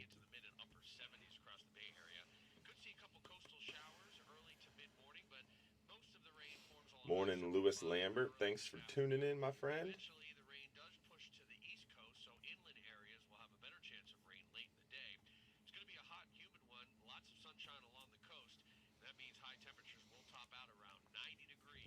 Ooh. Scott from Newport Richie talking tiger sharks. Did you see that thing in Egypt? I did not, but I don't want to hear about tiger sharks. It seems like about this time every year I start hearing about tiger sharks in shallow water up in the Newport Richie, Homosassa, Crystal River. And I'm like, no. Y'all, I'm going to be up there in a few weeks doing scallop trotters. Like, no. I don't want to hear about it. Did you hear about the Egypt thing? Or see the video? I did not know. It's on TikTok. I saw the video yesterday. It was bone chilling. Homeboy got attacked and eaten. Not bit by a shark. Freaking like attacked and eaten. Wow. I don't know if it's on video? I don't know if it's like how real it is, but someone showed it to me and I'm like, yeah, whole thing's on video on TikTok. They keep pulling it down and people keep posting it. It's messed up. Wow. Yeah. Like he gets attacked, hit again, like 3 times the shark comes back. Offshore, like deep water, at the beach, shallow water? All it says was Egypt. You didn't see like land in the background, but I assume they're filming from like the beach or something. I don't know. Bro. Yeah. And it was a tiger shark. Wow. Yeah. So maybe that's what he's talking about. I don't know. That's what got me thinking, you know, both this time in Hawaii and last time we were in Hawaii was great whites and tigers. Well, did you see that one video of the I think it was a tiger shark that hit that kayaker? No. It was off the coast of Hawaii. This guy's kayaking, and this shark just freaking launches at him. Really? Like, just as fast as that shark could go and just hits the kayak. Wow. Yeah. Like, super aggressively. Luckily, didn't knock him out of the kayak. Yeah. I think it was either a tiger shark or a bull. I don't remember. Well, they don't have bulls over there, I don't believe, because the water's so cold. That would make sense. Yeah, so it had to be a tiger shark. It was really, I remember the nose being really... really blunt? Yeah. Yeah. It was probably a tiger shark. I forget. I'll pull up the video. That's nuts. Shark kayak video. I love Google. Yeah, tiger shark off the coast of Oahu. Oh, geez, that's where... Here, come look at this. That's where Anna was for a week after I left. Homeboys just chilling. There's a shark. Boom. Bro. And the kayak angler screaming, look at him. Charges. Isn't that crazy, dude? Wow. He like freaking tries to shake him out of that. Dude. Yeah. If I were fishing out of a kayak in areas that I knew that might be a potential, I'd have a chest holster right here. Mm-hmm. And when I saw, pow, pow, pow, pow, pow. Crazy. Be just like I treat it just like I was, salmon fishing in Alaska. Be prepared for bears. With grizzly bears. Yeah. I feel like if you have to be that concerned about aggressive wildlife, I just wouldn't do it. Just go hang out on Main Street and drink a beer. Yeah. I used to fly fish out in Colorado in some areas. We never had any encounters, but they were known for bear activity. I'm gonna send you this Russian video of that shark attack I was just telling you about. The one in Egypt? Mm-hmm. I'm not posting it to the thread, guys, because it's messed up. You can Google it for yourself if you want to see that. Do you remember? I mean, at this point, it was quite a few years ago. I think it was a lady, I believe, an elderly lady, somewhere over here, like jumped off her dock, and like just so happened to like basically jump more or less on the back of like a pregnant bull shark that was like sitting in the murky water off the end of her. It was Terra Verde. It was a dude. Oh, it was a dude. Okay. Yeah. But he swam in his canal every day. It was actually a friend of a friend. Okay. And he swam in his canal every day. This is something he always did. But this day there was a school of mullet, and he jumped into the school of mullet on top of a pregnant bull shark. Yeah. And it turned around and frickin' bit the crap out of him.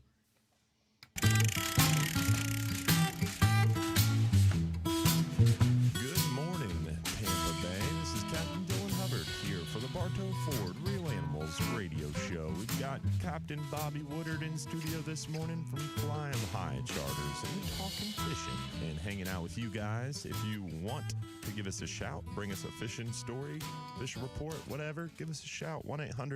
1-800-969-9352. We've got our good friend Donald from Lutz talking kayak fishing. What's going on, Donald? How are you, buddy? I'm doing great. Hope everything is well. Captain Dylan, Captain Bobby, good morning. Good morning. How do you follow the Hall of Famer? She is awesome. I've been a CCA member before it was CCA. FCA. Yep. Mm-hmm. Yeah. And so I've been doing Star every year. It's awesome. I will also be seeing you guys. I'm on my way right now because I'm volunteering to help with the children's fishing clinic. Nice. So I'm a volunteer. I'm going to be helping out. Whatever Captain Sergio needs me to do, I will do. But awesome. What Captain Jim Fogel failed to mention is that you must have a whistle with you on a paddle boat, paddle board, or kayak. You must have a whistle. It's for safety. Whistle cuts through. I was up in Charleston, South Carolina a couple months ago launching, and there was a young lady who never even paddle boarded in her life. She was going out, and I said, "Do you have your life jacket?" She goes, "I do." "Do you have a whistle?" "I do not." I said, "You're not going anywhere. I always carry extra whistles with me." And so I gave her a whistle. I said, "This is in case you get in trouble. You whistle and somebody will hear you. If I hear that whistle and I'm, hear you, I will come save you."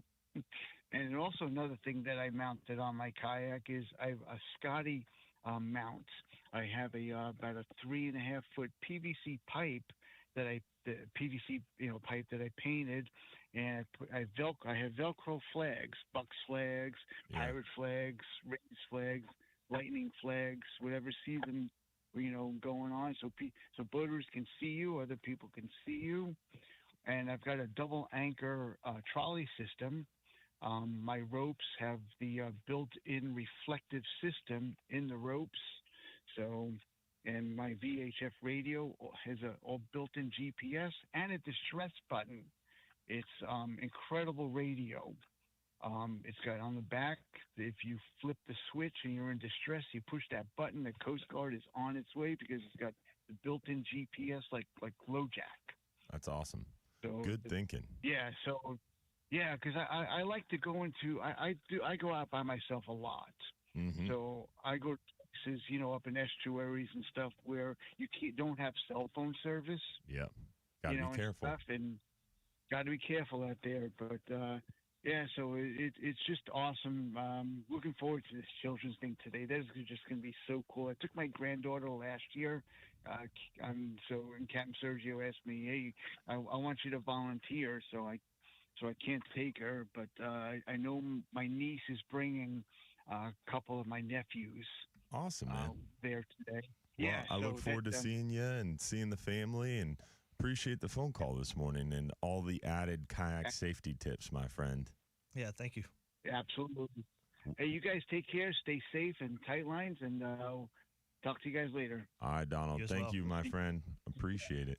He's a Hall of Fame Real Animals caller. Yeah? Yeah, he is. Nice. Yeah, Mike said he's the most hardcore ever. He called the show from a hospital bed after some pretty serious health impacts.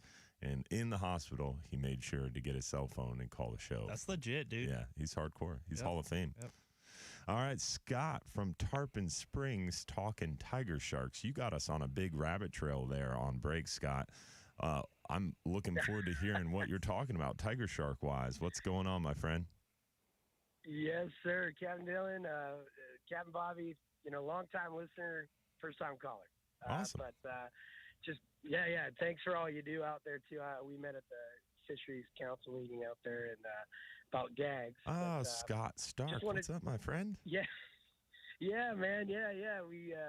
I'm president of the Suncoast Seal Spearfishing Club, and we came out in droves there to support, what we were fighting for out there. But awesome. I just wanted to say, I didn't know if you guys saw that Instagram video, and it was from Egypt, but I know we don't deal with as many tigers. We have tigers out there, but not as many, I'm sure. But Daily Caller put out this video of this tiger shark attack. This guy, just some guy at a resort that decided to go swimming, and it literally took him out. As a matter of fact, I can't believe Daily Caller was allowed to post it. There was no warning, they put the content warning on it. Mm-hmm. But I'm just calling because I see people doing it like swimming at dawn and dusk here, vacationers.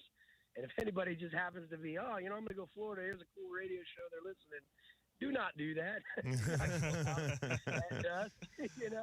We don't want any bad publicity here. Yeah, and what's crazy is all these people, for example, a few years back, we caught and killed a tiger shark, or not a tiger shark, excuse me, a bull shark. Totally legal size, everything. Dude, we got death threats for months. Wow.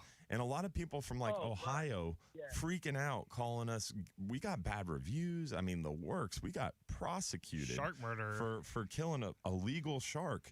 And it was really kind of ugly. And a lot of these people, we're growing up in this generation that has been indoctrinated by Shark Week. And, there's no more sharks, and we got to protect the sharks. And if you go to SeaWorld, dude, it's just straight up propaganda in that place about how fishermen are killing the ocean. And it's wild, man. And long story short, we're at a place now where sharks have never been so protected and preserved and never been so populous, in my opinion. I mean, there's more ridgeback sharks in the Gulf of Mexico than ever before. Yeah. It's crazy. We see them all the time, too. You go out to RJ or something like that, you go to the Crane, they are all over the place. And they're kind of accustomed to the sound of a spear going off, too. It's like ringing a dinner bell for a lot of these sharks out there.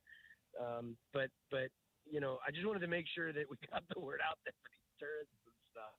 Yeah. Well, I appreciate you calling in and spreading that word, but I take it a step farther. I stay in the boat. Scott's over here saying, don't go swimming at sunrise or sunset, as he jumps in the water and shoots fish around sharks. Is that what you're saying? I just want to make sure we're clear. Trained professional. Well, we got the Southern Open coming up, too, the spearfishing tournament up in Newport Richey at Widow Fletcher's, July 14th to the 16th. It would be amiss if I didn't plug that, of course. Yeah. And we have a junior scallop tournament attached to it. It's for a little bit of family fun there, too. And what was that date? So, it's July 14th through the 16th, and the following weekend's the rain date. And, you can suncoastseals.com /the-southern-open is the website. We're on Facebook as well. But it's up there Southern at Widow Open. Fletcher's, July 14th through 16th. That's awesome, man. And you Nice. sign up on the website there? Yep. Everything's handled on the suncoastseals.com website /the-southern-open. Awesome, brother. Well, we appreciate you bringing that information, and thanks for telling everybody. Do what he says, not what he does. Appreciate all you do, Dylan. Thanks a lot, guys. Appreciate you, Scott. Thanks for calling in, my friend. That is comical right there. There's a lot of sharks out there, for sure. And I've got friends on the East Coast. They bottom fishing. dude, the East Coast is a joke. Dude, they It's a said the joke. sharks sit under the boat, Yeah. wait for them to bring the fish up from the bottom, and then jut out from underneath the boat and eat them. Yeah, the East Coast it's literally a joke how many fish you have to catch to feed the sharks. And once the sharks get full, they'll go away and stop bothering you so you can catch fish. Similar to snapper fishing in the bay with a dolphin. Shots fired. Yeah, I mean, the East Coast is really bad with sharks. In the Gulf, it's getting bad, but we don't have it quite as bad as, like, say, areas in the Northern Gulf around the oil rigs is really bad. Yeah. Around the Keys is really bad. The East Coast is murderous.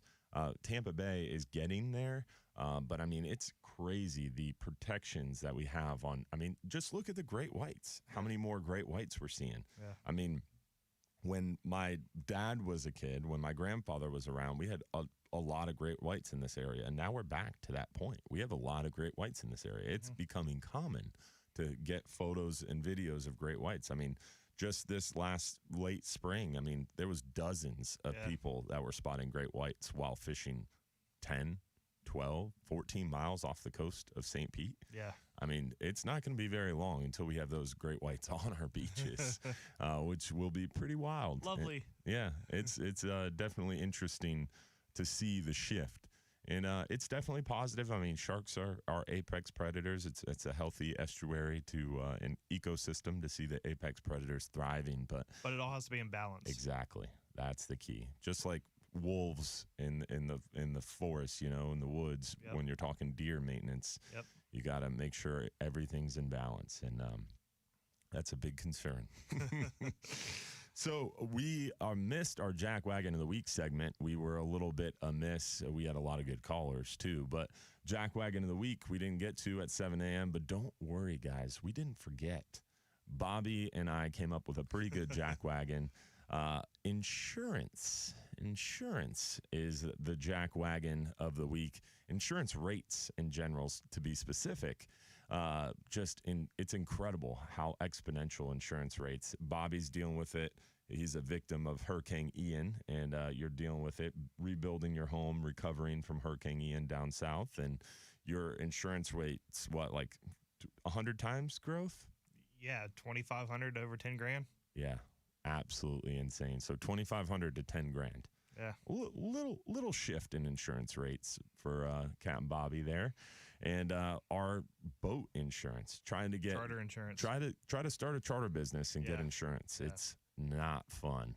Charter Lakes is great. They treat us great, but it's pricey. Yeah, and Charter Lakes is one of the only ones that will work with us. Right, yeah. right. Charter Lakes Insurance is a huge supporter of the Florida Guides Association, and we really, really appreciate them. But insurance rates. Not that they have any control over it. They're just, unfortunately, the bearer of bad news. But the industry in general, it's just the rates are getting absolutely insane. But it's one of those things, from homeowners to liability to boat insurance, it doesn't matter. All the rates are going up. Yep. I guess you could say that about everything in this world, right? And insurance is one of those things, you don't need it until you need it. and that's where they got you. That's, they know they got you. Yeah. But I've got a buddy who's actually in the insurance industry. Lives just north of your shop, of the Marina. Little tiny old beach cottage, so single story, on the ground level, like 900 square foot, cute little place. He's in the industry, and his rates are over 10 grand a year. Oh, for 900 square feet. I was speechless for a minute. 900 square feet. Yeah, dude, I did some math because I aspire to eventually get my family moved out to the coast, and I was doing some math on some properties. And dude, when you buy a home like, for example, where I'm at, I'm 63 feet above sea level, which is rare in Pinellas County. Yeah. But I'm like right on the hill. Like, you can't get any higher. So I'm out of the floodplain, so I don't have to have the flood insurance. The property tax isn't too bad because it's just kind of a family area. But if you move out into the beaches or, God forbid, on the water, dude, almost 60% of your mortgage payment is insurance and property tax. Yeah. It's crazy that 60% of your payment is insurance and property tax. Yep. It's insane. And then we have it at our main house, a 1920. Yeah. It's an old house. So dealing with it there too. Yeah, it is insane. So that's Jack Wagon of the Week. We got another short segment on the other side, wrapping things up. Don't go anywhere. Real Animals Radio. We'll be right back. Rant. Yeah, we're dealing with it in Auburndale. I mean, that house was built in 1920. I mean, we've remodeled it and updated it and done this and done that, but still 1920. Crazy. Just had a guy out the other day. We've got some foundation issues because it's like the old style where it's like up on like the you got crawl space underneath and it's on like brick piers. Yeah. So we got some foundation issues. So I had a guy out the other day. We got a quote for, I want to say it was like $16,000 or something, which was less than I thought it was going to be. So I was, relatively pleasantly surprised with that. But to come in there and jack it up and put in big steel beams and, all that kind of fun stuff. It's so interesting how they do that. Yeah, buddy of mine was like, y'all going to do it? I'm like, hell no. Like, yes, we're DIYers. But I firmly believe a man's got to know his limitations. And I feel like you don't. I feel like you don't. You build your boats, you do your roof, you do your windows, you do your doors. But when it comes to your foundation, that's where Bobby draws the line. When it comes to jacking up a 3-story, 3,600 square foot house built out of heart pine, which is like the heaviest wood on the face of the earth, yeah, I'm not going to be doing that. All right. Dude, we try to, like, if you're mounting a picture, you literally burn up a drill bit trying to, like, drill into the wood. That's, like, wow. It's just so hard and, like petrified. And petrified wood. You try to shoot a nail into it, and then, like, it hits and, like, bends the nail, and, like, it's just... So it's like hanging something in concrete. Yeah. So, I mean, it's a good place to be in a hurricane. I mean, it ain't going nowhere. They built them right back in the day. Yeah. No wonder you're having foundation issues. That thing's sinking into It's so heavy. Yeah, for sure.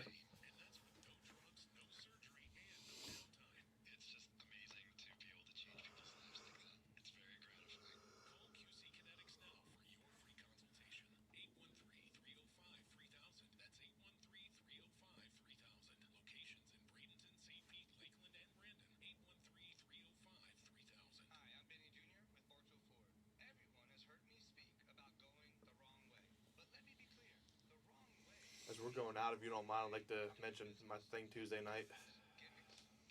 What? My seminar Tuesday night. Yeah, please.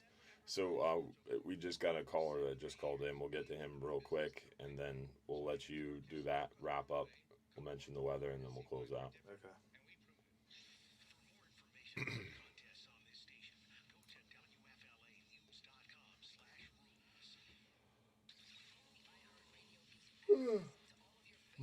I wish I'd known about that kids thing. I'd have just told Anna I'll drive down tonight. And I'd have come over and done that. I thought about it yesterday. I was like, I should tell Bobby about that. And that's why I asked you.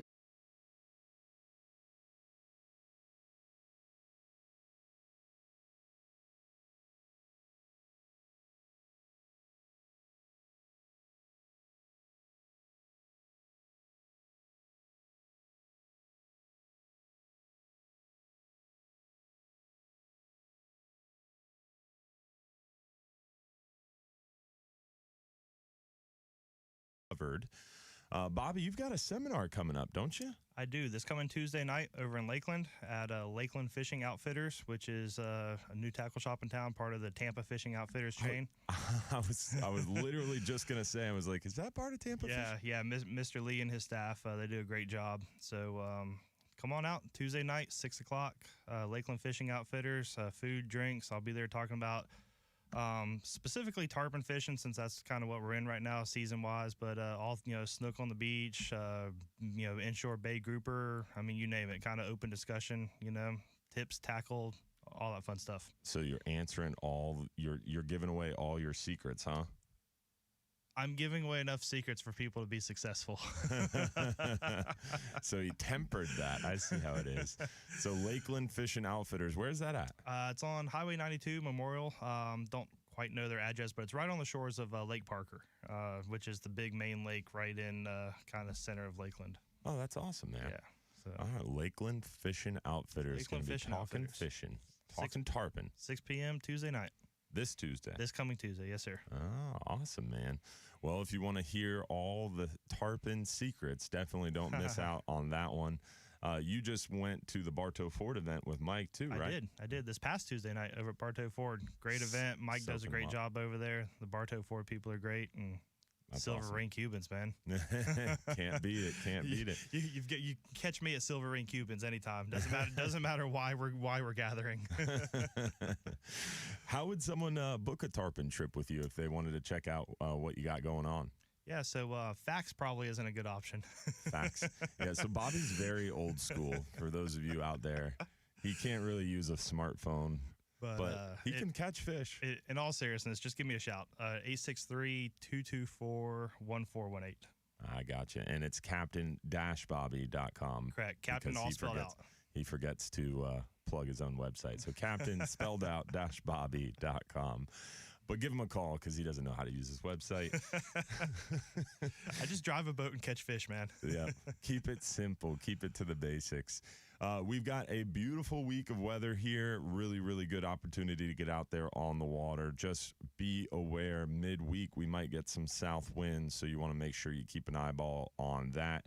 We're on that last quarter moon phase. This weekend coming up, we'll be moving into that new moon. Remember, new moon incoming, full moon outgoing. Don't forget, Capt Mike's not here today, but his spirit lives on. So new moon incoming, that is going to be the predominant tide as we move into the end of the work weekend. And some really good opportunities for snook. The snook fishing has been incredible, but this west wind pushed a bunch of seaweed up on the beach, so they've kind of migrated more into the passes. We've seen a lot of really good action on the redfish up in the shadows with that stagnant, kind of slow-moving tide. A lot of those fish receding to the shade. We're seeing a lot of trout moving deeper. Good flounder action, lots of pompano around. Tarpon are thick. Sharks are thick as well. Yep. Near shore, we've got lane snapper biting well, mangroves, red grouper, a few here and there. Around 70 to 100 foot of water is what I'd recommend. Out deep, really doing well on red snapper. That private recreational red snapper season is opening in 6 days, June 16th. It's open for charter boats and party boats now, and we're crushing the red snapper. The bite's really, really good, past about 140 to 160. We're seeing fat red grouper, fat scamps. It's a good time to get out there. So take advantage, and don't forget to text the word HAPPY to 20129. Our friends over there at Reese Windows and Doors are giving away $15,000 in free windows and doors. If you text the word HAPPY to 20129, you got a chance to win. And thank you this morning for coming in, Captain Bobby, and joining us. Yeah, thank you. It's always a pleasure. Yeah, and thank you, John Momola, behind the glass, for making us sound pretty. Appreciate you, my man, and all of you guys for listening. Appreciate you being a part of our Real Animals family. Hopefully, we'll see you next week for another episode. Don't forget to check out Real Animals Radio on Sunday morning. That is 7 to 9 a.m. on 620 WDAE, and also our Sunday night Real Animals Fishing Conversation, our live stream show every Sunday night, 7:30 p.m. on the Real Animals and Hubbard's Marina Facebook pages. Don't forget, y'all, if you're too busy to go fishing, you're just too darn busy. Amen. We'll see y'all next week. Thanks for tuning in. The preceding program was paid for by Real Animals Fishing. Yeah, man. That's how you do it. Nice. Appreciate you guys for tuning in and hanging out with us. Thank you so much for listening in and putting up with us. Hopefully you enjoyed the show. hopefully we'll see you tomorrow night for the live stream show at 7:30 p.m. Again, tomorrow morning, 7 to 9 a.m. on 620.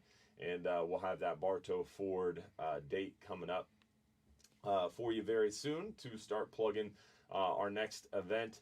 And then don't forget as well, get your Real Animals Catch, the beer, the lime lager, the Real Animals brand beer at your local Publix. A lot of different areas are carrying it. If your Publix has a big craft beer selection, you can find the Real Animals Catch beer. That's So good check to it know. out. I didn't know it was in Publix. Yeah, it's in the craft beer sections of, I think there's like 25 Tampa Bay Publixes Nice. that have it now. If So mine doesn't, I'll request, because Publix will do that. They'll bring it in for you. They will. You can request it. So request it at your local beer buying store. And hopefully we'll see you guys again for another episode. Thanks for listening in and hanging out. Remember, if you're too busy to go fishing, you're just too busy. Check out this guy, captain-bobby.com. And what was your phone number again? 863-224-1418. And come on out this Tuesday night, Lakeland Fishing Outfitters. Lakeland Fishing Outfitters this Tuesday night, 6 p.m. 6 p.m. There you go. Check them out. Y'all have a good day. Happy Saturday. Thanks for tuning in, y'all. See you.